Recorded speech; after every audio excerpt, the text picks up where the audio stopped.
آج ہم ایک ایسے ذکر پہ بات کر رہے ہیں جو ہم میں سے اکثر کی زبان پر رہتا ہی ہے، تیسرا کلمہ، جسے کلمہ تمجید بھی کہتے ہیں۔ جی بالکل۔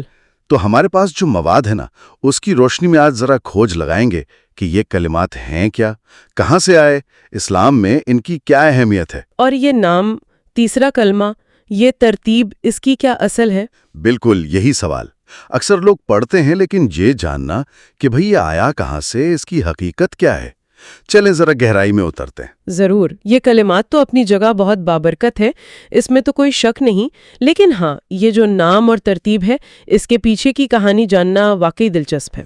اچھا، تو سب سے پہلے یہ کلمہ ہے کیا؟ ایک بار دہرا لیتے ہیں تاکہ سب کے ذہن میں تازہ ہو جائے۔ سبحان اللہ والحمد للہ ولا الہ الا اللہ واللہ اکبر ولا حول ولا قوت الا باللہ العلی العظیم۔ جی، اس کا مطلب بنتا ہے اللہ پاک ہے، ساری تعریفیں اللہ کے لیے ہیں، اللہ کے سوا کوئی معبود نہیں، اللہ سب سے بڑا ہے، اور گناہوں سے بچنے کی طاقت، نیکی کرنے کی قوت، وہ صرف اللہ ہی کی طرف سے ہے جو بلند و بالا عظمت والا ہے۔ بالکل صحیح ترجمہ ہے۔ تو اب بتائیے، یہ تیسرا کلمہ نام اور یہ خاص ترتیب یہ کہاں سے آئی؟ جی، یہ بہت اہم نکتہ ہے۔ دیکھیں، ہمارے ذرائع یہ واضح کرتے ہیں کہ یہ جو گنتی ہے نا، پہلا کلمہ، دوسرا، تیسرا، یہ نام اور یہ نمبرنگ، ہاں یہ گنتی۔ یہ قرآن یا حدیث سے براہ راست ثابت نہیں ہے۔ اچھا، جی، یہ نام اور یہ مخصوص ترتیب جو ہے، یہ بعد کے ادوار میں علماء نے، اساتذہ نے، یوں سمجھے کہ تعلیمی آسانی کے لیے بنائی۔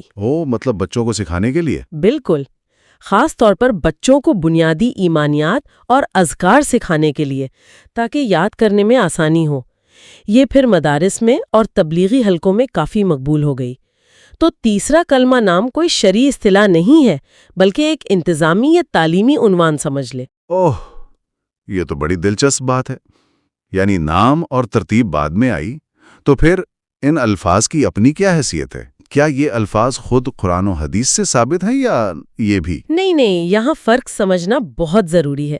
نام اور ترتیب بھلے بعد میں آئی، لیکن اس کلمے میں جو الفاظ شامل ہیں نا، سبحان اللہ والحمد للہ ولا الہ الا اللہ واللہ اکبر اور ولا حول ولا قوت الا باللہ، جی، یہ سارے کے سارے کلمات الگ الگ قرآن میں بھی ان کے معنی ملتے ہیں، اور خاص طور پر احادیث میں تو کثرت سے آئے ہیں، اور ان کی بے شمار فضیلتیں بیان ہوئی ہیں۔ اچھا، یعنی الفاظ مستند ہیں؟ بالکل مستند ہے۔ مثال کے طور پر دیکھیے، صحیح مسلم کی حدیث ہے، جو حدیث کی معتبر ترین کتابوں میں سے ہے۔ جی، اس میں آتا ہے کہ یہ جو پہلے 4 کلمات ہیں، سبحان اللہ، الحمدللہ، لا الہ الا اللہ، اللہ اکبر، یہ اللہ تعالیٰ کو سب سے زیادہ محبوب ہیں۔ سبحان اللہ۔ جنت کے خزانوں میں سے ایک خزانہ ہے۔ اوہ، وہ جنت کا خزانہ والی حدیث وہ تو بہت سنی ہے۔ تو وہ اسی کا حصہ ہے؟ جی ہاں، وہ اسی کلمے کا آخری حصہ ہے۔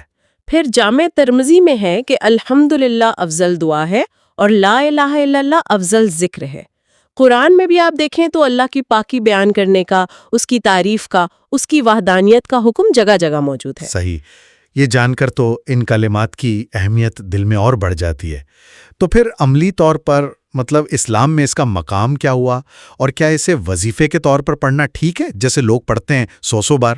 دیکھیے، چونکہ اس کلمے کے سارے حصے، سارے اجزاء قرآن و حدیث سے ثابت ہیں، مستند ہیں، اور انتہائی فضیلت والے اذکار ہیں، جی، تو ان سب کو ملا کر پڑھنا بالکل جائز ہے، بلکہ مستحب ہے، یعنی ایک پسندیدہ عمل ہے، باعث ثواب ہے۔ ٹھیک ہے۔ البتہ وظیفے والی بات جو آپ نے کی، وہاں ایک احتیاط ضروری ہے، وہ یہ کہ حدیث میں اس پورے جملے کو اسی ترتیب سے ایک مخصوص تعداد میں پڑھنے کا، جیسے 100 بار یا 1000 بار، ہاں، جیسے عام طور پر ہوتا ہے۔ جی، ویسا کوئی خاص حکم یا پابندی نہیں ملتی۔ اچھا، اس لیے اگر کوئی اسے فرض سمجھے یا سنت موقدہ سمجھے، یعنی ایسی سنت جس پر بہت زور دیا گیا ہو، اور یہ سمجھے کہ بس اتنی ہی تعداد میں پڑھنا ضروری ہے تبھی ثواب ملے گا، تو یہ سمجھنا درست نہیں، اور ایسا لازم سمجھ لینا یہ پھر بدعت کے دائرے میں آ سکتا ہے۔ اوہ، یہ تو بہت اہم بات ہے۔ جی، لیکن اگر کوئی شخص اللہ کی یاد کے لیے، اس کی بڑائی بیان کرنے کے لیے، پاکی بیان کرنے کے لیے نفلی ذکر کے طور پر اسے پڑھتا ہے، چاہے جتنی بار پڑھے، 10 بار، 50 بار، 100 بار، تو یہ بالکل جائز ہے، بلکہ بہت اچھا ہے، باعث برکت ہے۔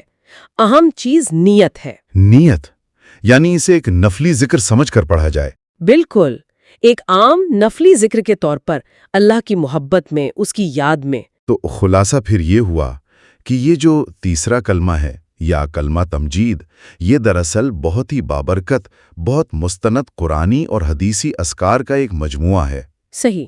نام اور ترتیب بھلے تعلیمی آسانی کے لیے بعد میں آئی ہوں، لیکن ان کلمات کو اکٹھا پڑھنا ایک بہترین نفلی عبادت اور ذکر ہے۔ بالکل درست کہا آپ نے۔